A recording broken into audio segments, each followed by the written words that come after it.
Hello students, welcome back to Vidyarthi spot. आज मैं अपने स्टूडेंट्स के स्पेशल डिमांड पर एक टॉपिक लेकर आई हूँ, how to choose a research problem. So let's see what is the procedure of choosing a research problem. सबसे पहले तो आपको रिसर्च की अच्छी जानकारी होनी चाहिए। आप रिसर्च को, उसके कॉन्सेप्ट को, उसके मेथडोलॉजी को, सैम्पलिंग टेक्निक को या टाइप्स ऑफ रिसर्च को डिटेल में पढ़ें। रिसर्च होती क्या चीज़ है। उसके बाद आपको सबसे पहले ये आइडेंटिफाई करना होगा कि आपका इंटरेस्ट किस एरिया में है। आप एजुकेशनल रिसर्च अगर कर रहे हैं तो एजुकेशनल रिसर्च आपको पता होना चाहिए कि it comes under applied research. Applied research क्या होती है, पहले तो आपको ये पढ़ना होगा। इसके लिए मेरी एक वीडियो है, इंट्रोडक्शन टू रिसर्च। उसमें मैंने फंडामेंटल्स रिसर्च, बेसिक रिसर्च और अप्लाइड रिसर्च के बारे में थोड़ी सी जानकारी दी है। आप उसे भी देख सकते हैं या आप किसी बुक से पढ़ सकते हैं कि रिसर्च कितने प्रकार के होते हैं। फिर आप इसके बारे में और डिटेल में पढ़ें कि कौन कौन से मेथड्स हैं रिसर्च के। जैसे आपको ये जानना होगा कि क्वांटिटेटिव रिसर्च क्या है, क्वालिटेटिव रिसर्च क्या है, मिक्स मेथड रिसर्च क्या है, ये किस टाइप की मेथडोलॉजी इन रिसर्चेज में यूज़ होती हैं या किस तरीके की सैम्पलिंग टेक्निक्स यूज़ होती है, क्या प्रोसीजर होता है क्वांटिटेटिव रिसर्च को करने का और क्या प्रोसीजर होता है क्वालिटेटिव रिसर्च को करने का, या मिक्स मेथड रिसर्च कब अप्लाई होता है। तो इन चीज़ों को जब आप जान लेंगे, अच्छे से पढ़ लेंगे, तो आपका इंटरेस्ट डेवलप होगा रिसर्च को करने में। जब आपको इसकी डेप्थ नॉलेज होगी तो आपको सबसे पहले ये आइडेंटिफाई करना है कि आपका एरिया ऑफ इंटरेस्ट क्या है। जैसे एजुकेशनल रिसर्च के फील्ड में आपका इंटरेस्ट टेक्नोलॉजी में है, असेसमेंट में है, टीचिंग मेथड्स में है, पेडागोजी में है, या करिकुलम डेवलपमेंट में है, इंक्लूसिव एजुकेशन में है, स्पेशल एजुकेशन में है, या फिर क्लासरूम मैनेजमेंट में है, किस तरफ आपका इंटरेस्ट है, सबसे पहले आपको ये आइडेंटिफाई करना होगा। उसके बाद आपको अपनी जो इंटरेस्ट है, पर्सनल इंटरेस्ट है, उसको स्ट्रॉन्ग करना होगा और मोटिवेटेड रहना होगा आपको रिसर्च जर्नी के टूवर्ड्स। फिर आप जब अपना एरिया ऑफ इंटरेस्ट आइडेंटिफाई कर लेते हैं, उसके बाद आपको लिटरेचर रिव्यू करना होगा। लिटरेचर्स आपको लाइब्रेरी में मिलेंगे, आपको बुक्स पढ़ने होंगे, जर्नल्स पढ़ने होंगे, न्यूज़पेपर्स पढ़ने होंगे, रिसर्च पेपर्स पढ़ने होंगे, डिसर्टेशन पढ़नी होगी, थीसिस पढ़नी होगी। There are various sources for the literature review. आप लाइब्रेरी में जाके बैठ के बहुत सारे जर्नल्स और अपने सीनियर्स के, अपने पीएचडी स्कॉलर्स के थीसिस या एमएड स्टूडेंट्स के डिसर्टेशन देख सकते हैं। ये मैं एमएड या पीएचडी, एमएड का एग्जांपल इसलिए दे रही हूँ क्योंकि मैं एजुकेशनल रिसर्च की बात कर रही हूँ और यहाँ पर मैं अपने बच्चों की स्पेशल रिक्वेस्ट की वजह से ये वीडियो बना रही हूँ, जो मेरे एमएड के स्टूडेंट्स हैं। ठीक है, तो रिव्यू आपको करनी होगी, आपको रिसर्च पेपर्स अच्छे से पढ़ना होगा। रिसर्च पेपर्स आप ऑनलाइन भी देख सकते हैं और आप वेरियस जर्नल्स अपनी लाइब्रेरी में, यूनिवर्सिटी की लाइब्रेरी में, कॉलेज की लाइब्रेरी में देख सकते हैं। कोई डॉक्यूमेंट पढ़ सकते हैं, किताब पढ़ सकते हैं, किसी तरीके की रिपोर्ट पढ़ सकते हैं अपने एरिया ऑफ इंटरेस्ट से रिलेटेड। फिर आपको उसमें कॉन्ट्राडिक्शंस आइडेंटिफाई करने होंगे, गैप्स को आइडेंटिफाई करने होंगे। गैप्स को आइडेंटिफाई करने का मतलब ये है कि आपको देखना होगा कि किस तरीके की रिसर्चेज हो चुकी हैं और अभी क्या करेंट ट्रेंड क्या चल रहा है रिसर्च का, किस तरीके की प्रॉब्लम्स आज के समय में एग्जिस्ट करती हैं और कौन से ऐसे क्वेश्चंस हैं मेरे एरिया ऑफ इंटरेस्ट की तरफ जिसका आंसर अभी तक नहीं मिल पाया है। जो एग्जिस्टिंग स्टडीज़ हैं, जो आप लिटरेचर रिव्यू कर रहे हैं, उसमें कौन सी ऐसी चीज़ें हैं जिसके आंसर्स अभी तक नहीं मिल पाए हैं या जिसका सलूशन अभी तक नहीं ढूंढा गया है। आपको वहाँ पर गैप को आइडेंटिफाई करना होगा। अगर बहुत सारी स्टडीज़ ऑनलाइन, जैसे एग्जांपल देख लीजिए आप कि online learning effectiveness in urban schools में ऑनलाइन लर्निंग का क्या प्रभावशीलता है, अगर ये आपको देखना है। ठीक है, अगर इस पे बहुत सारी स्टडीज़ एग्जिस्ट करती हैं तो आप ऐसा कर सकते हैं कि रूरल स्कूल्स, अर्बन स्कूल्स की स्टडी एग्जिस्ट करती हैं अगर ऑनलाइन लर्निंग की, तो क्या ऐसा है कि जो रूरल कॉन्टेक्स्ट में है ना, रूरल कॉन्टेक्स्ट में ऑनलाइन लर्निंग का इफेक्टिवनेस देखा गया है या नहीं देखा गया है। अगर सारी रिसर्चेस आपको अर्बन स्कूल की देखने को मिलती है तो आपको यहाँ पर गैप आइडेंटिफाई होता है कि रूरल कॉन्टेक्स्ट में ये रिसर्चेस क्यों नहीं हुई हैं, क्या रूरल कॉन्टेक्स्ट में रिसर्च की जा सकती है। तो इस तरीके से आपको लिटरेचर पढ़कर गैप को आइडेंटिफाई करना होगा। आप सजेशन जो डिजर्टेशन या थीसिस में लास्ट के चैप्टर में फर्दर सजेशन दिए होते हैं, जो रिसर्चर है वो बता रहा होता है कि मेरे रिसर्च करने के बाद अब इस एरिया में इस टाइप से जहाँ जहाँ ये क्वेश्चन अराइज हो सकते हैं, इस तरीके से रिसर्च हो सकते हैं, या इन वेरिएबल्स पे रिसर्च अभी नहीं हुए हैं, ये भी पॉसिबल है। तो आप वहाँ से भी आइडेंटिफाई कर सकते हैं गैप को।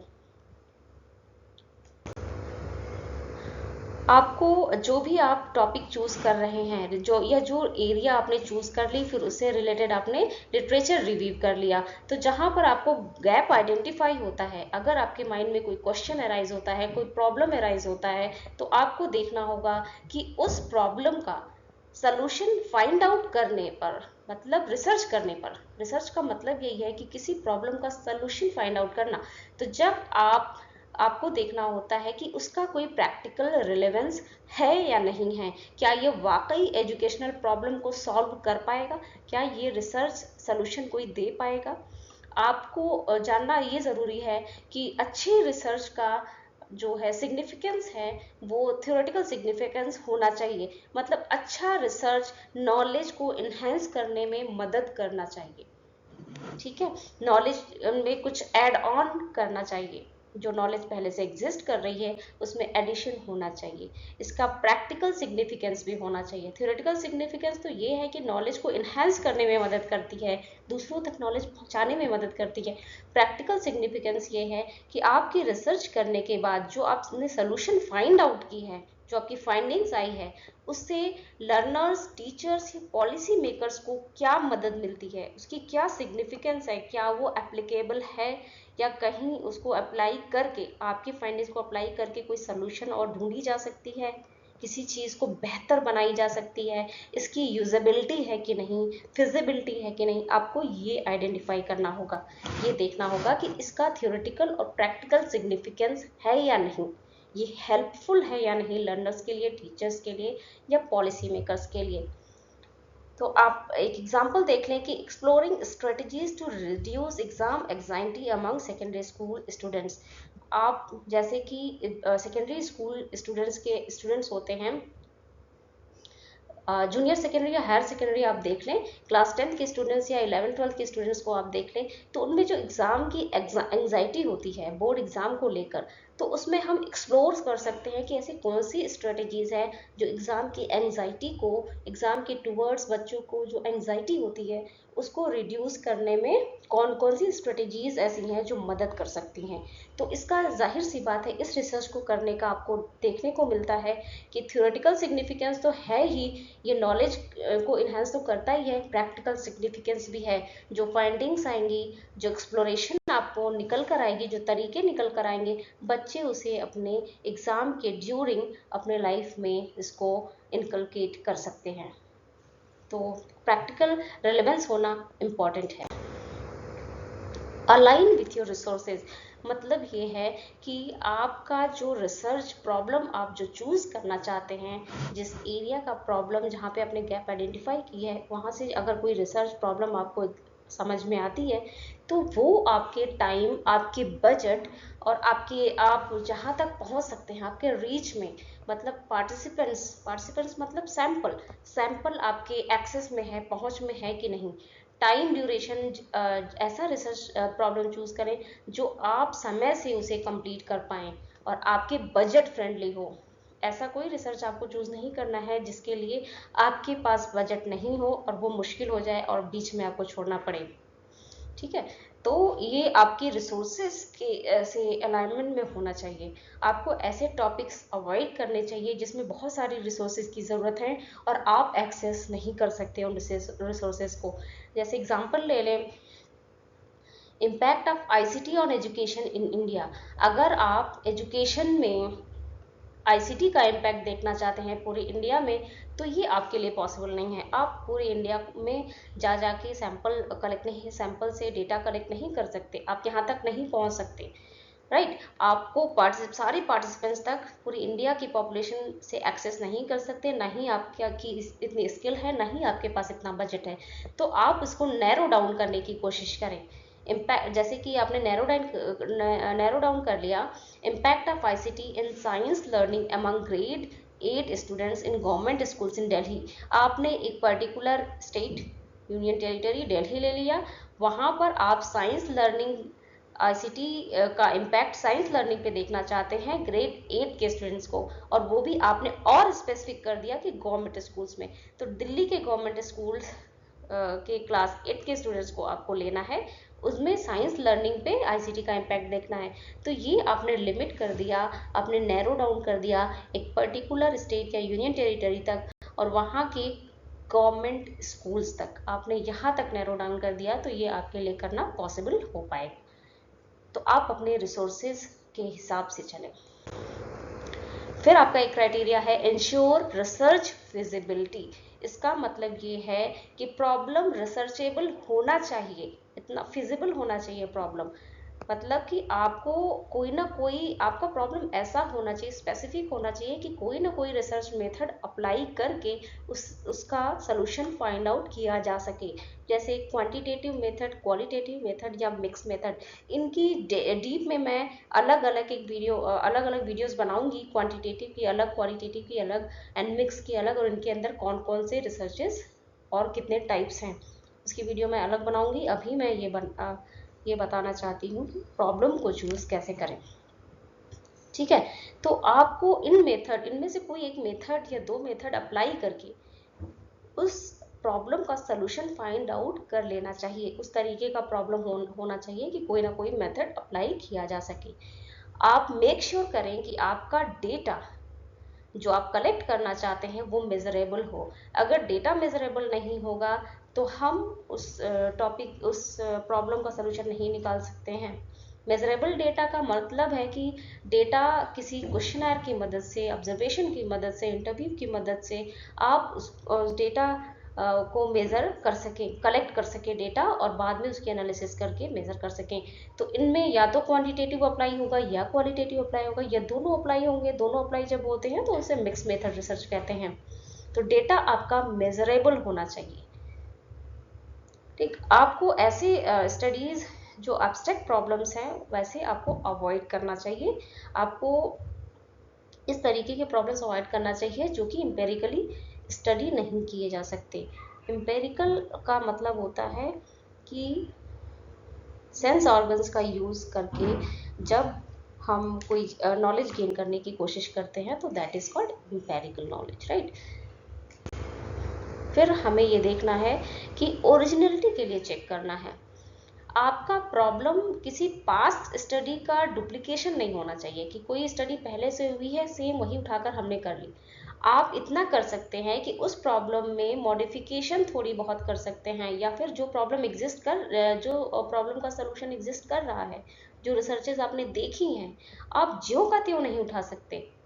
आपको अगर गैप वहाँ पर मिलता है कि इस कॉन्टेक्स्ट में, किसी एक पर्टिकुलर कॉन्टेक्स्ट में हुई है, हमें दूसरे कॉन्टेक्स्ट में करनी है, या इस पॉपुलेशन पे हुई है, हमें दूसरे पॉपुलेशन पे करनी है, या मेथोडोलॉजी चेंज कर सकते हैं, हम रेप्लिकेट कर सकते हैं, डुप्लीकेट नहीं कर सकते। मतलब डुप्लीकेशन का मतलब ज्यों की त्यों same problem, same method, same context, same population, ये होता है डुप्लीकेशन। रेप्लिकेशन का मतलब है कि हम प्रॉब्लम तो सिमिलर ले लिया हमने, लेकिन कॉन्टेक्स्ट हमने बदल दी, या पॉपुलेशन हमने अलग ले ली। जैसा पहले हो सकता है हमने प्राइमरी स्कूल स्टूडेंट्स पे कोई रिसर्च किया हो, अब हम सेकेंडरी स्कूल स्टूडेंट्स पे सेम प्रॉब्लम को उठाकर इन स्टूडेंट्स पे करना चाहते हैं, तो that is called a replication. और कुछ इस तरीके की प्रॉब्लम चूज करने की कोशिश करें जो नए इंसाइट को डेवलप करें, नए नॉलेज को डेवलप करें, इनोवेटिव हो, कुछ नया हो। फिर उसके बाद आपको प्रॉब्लम को बहुत क्लियरली डिफाइन करना चाहिए स्पेसिफिक क्वेश्चन के फॉर्म में, अगर क्वेश्चन के फॉर्म में भी नहीं आप लिखते हैं तो प्रॉपर स्टेटमेंट के फॉर्म में इतना स्पेसिफिक हो, कॉन्साइज हो कि लोगों को पढ़ते ही समझ में आ जाए कि आप कहना क्या चाहते हैं, आप किस चीज़ का सलूशन ढूंढने की कोशिश कर रहे हैं, किस प्रॉब्लम का सलूशन ढूंढने की कोशिश कर रहे हैं। तो इस तरीके से हमें बहुत स्पेसिफिक तरीके से प्रॉब्लम को स्टेट करना है या फ्रेम करना है। यूज, जैसे हमने एक प्रॉब्लम स्टेट कर दी, use of technology in education, तो इससे हम बहुत अच्छी तरीके से नहीं समझ पा रहे हैं कि हम क्या देखना चाह रहे हैं, किस चीज़ का सलूशन ढूंढने की कोशिश कर रहे हैं। लेकिन अगर हम इसे स्पेसिफिकली फ्रेम कर दें, स्टेट कर दें, what is the effect of digital story telling on reading comprehension of primary school students, कि क्या डिजिटल तरीके से स्टोरी टेलिंग का क्या इफेक्ट आता है प्राइमरी स्कूल स्टूडेंट पे, उनके रीडिंग कॉम्प्रिहेंशन के ऊपर। तो ये देखिए बहुत ही स्पेसिफिक तरीके से फ्रेम है, आपको इसे देखकर समझ में आ रहा है कि रिसर्चर क्या जानने की कोशिश कर रहा है। लेकिन जब आप use of technology in education सिर्फ इतना लिखते हैं तो ये बहुत ही ब्रॉड एरिया हो जाता है, इसमें आपको बहुत क्लियर चीज़ नहीं समझ में आती। फिर आप इवेलुएट करने की कोशिश करें कि क्या ये प्रॉब्लम जो मैंने चूज़ की है ये यूज़फुल है लोगों के लिए, लर्नर के लिए, टीचर के लिए, एडमिनिस्ट्रेटर के लिए, पॉलिसी मेकर के लिए सिग्निफिकेंट है, हेल्पफुल है, या आज के समय में रिलेवेंट है कि नहीं। राइट, तो ये रिसर्च किया जा सकता है, इसमें कोई मेथड अप्लाई किया जा सकता है, जो हमारे पास अवेलेबल मेथड्स हैं क्या उसके थ्रू हम इसको रिसर्च कर सकते हैं, ये रिसर्चेबल है, या जो हम डेटा कलेक्ट कर रहे हैं वो मेजरेबल है। तो हम जब भी रिसर्च प्रॉब्लम चूज करते हैं उसके बाद हम एक फ्रेमवर्क तैयार करते हैं, रिसर्च डिज़ाइन तैयार करते हैं, उससे हमें समझ में आ जाता है कि हम आगे हमारी प्लानिंग क्या है, हम किस तरीके से मेथड्स कौन कौन से अपनाना चाह रहे हैं, सैम्पल किस तरीके से चूज करना चाह रहे हैं। ठीक है, तो ये सारी चीज़ें हैं।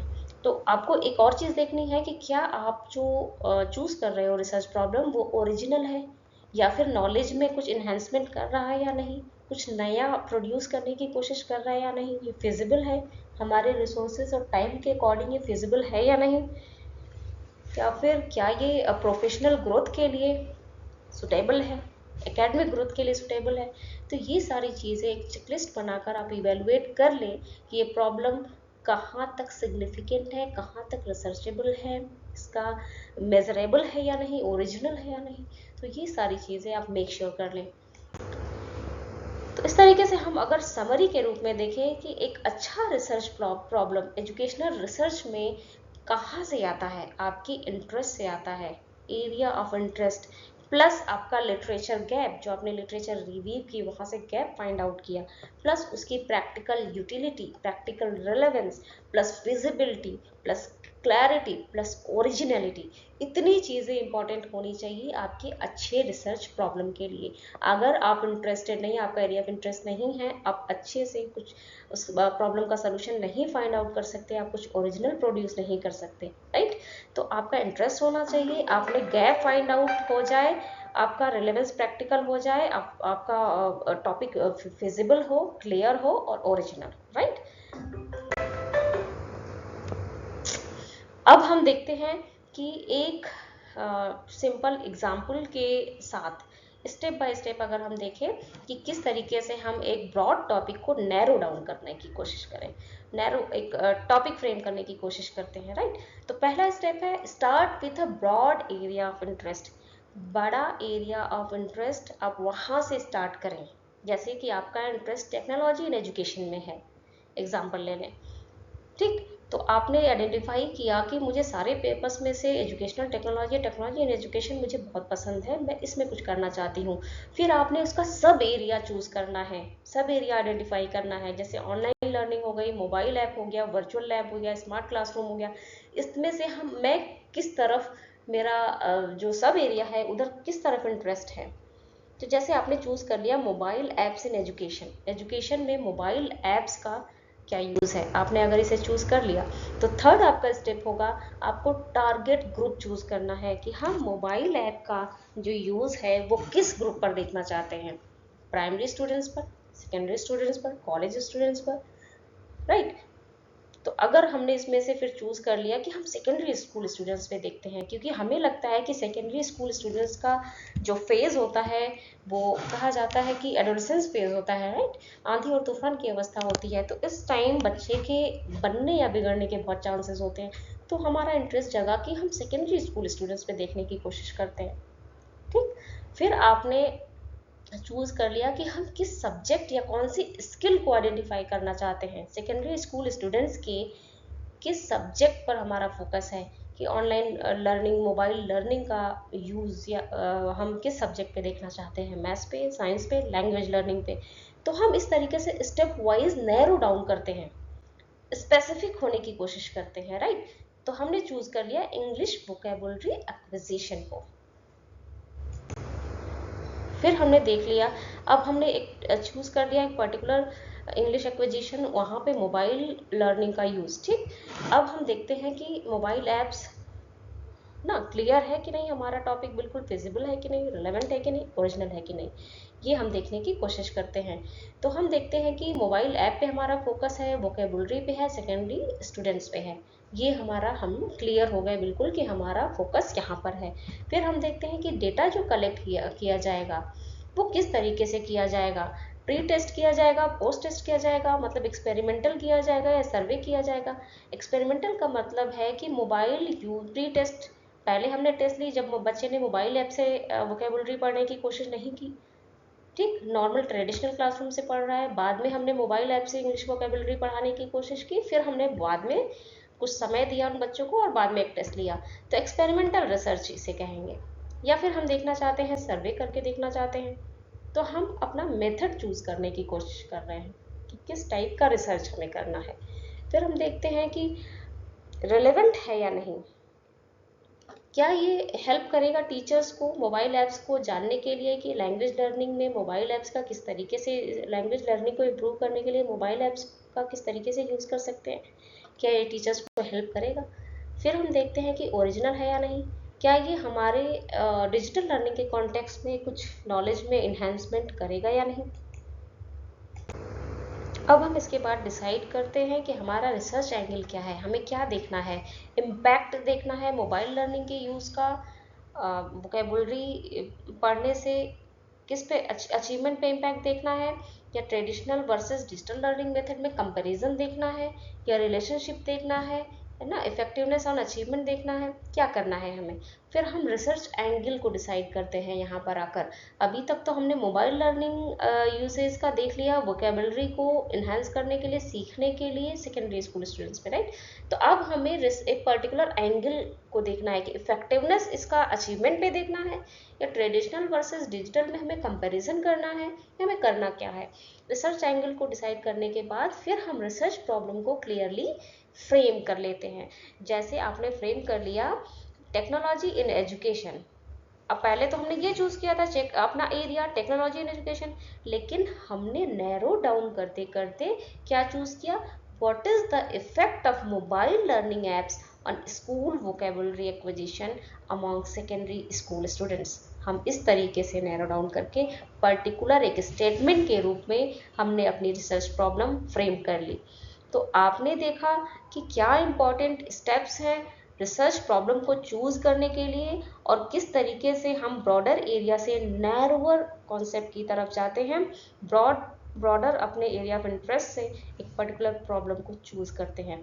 आई होप कि ये वीडियो आपके लिए हेल्पफुल होगी, मेरे सारे बच्चों को पसंद आएगी और उनके माइंड में एक क्लियर कॉन्सेप्ट डेवलप हो जाएगा। तो अगर आपको डिस्कशन अच्छा लगा हो तो please like share and subscribe my channel and press the bell icon to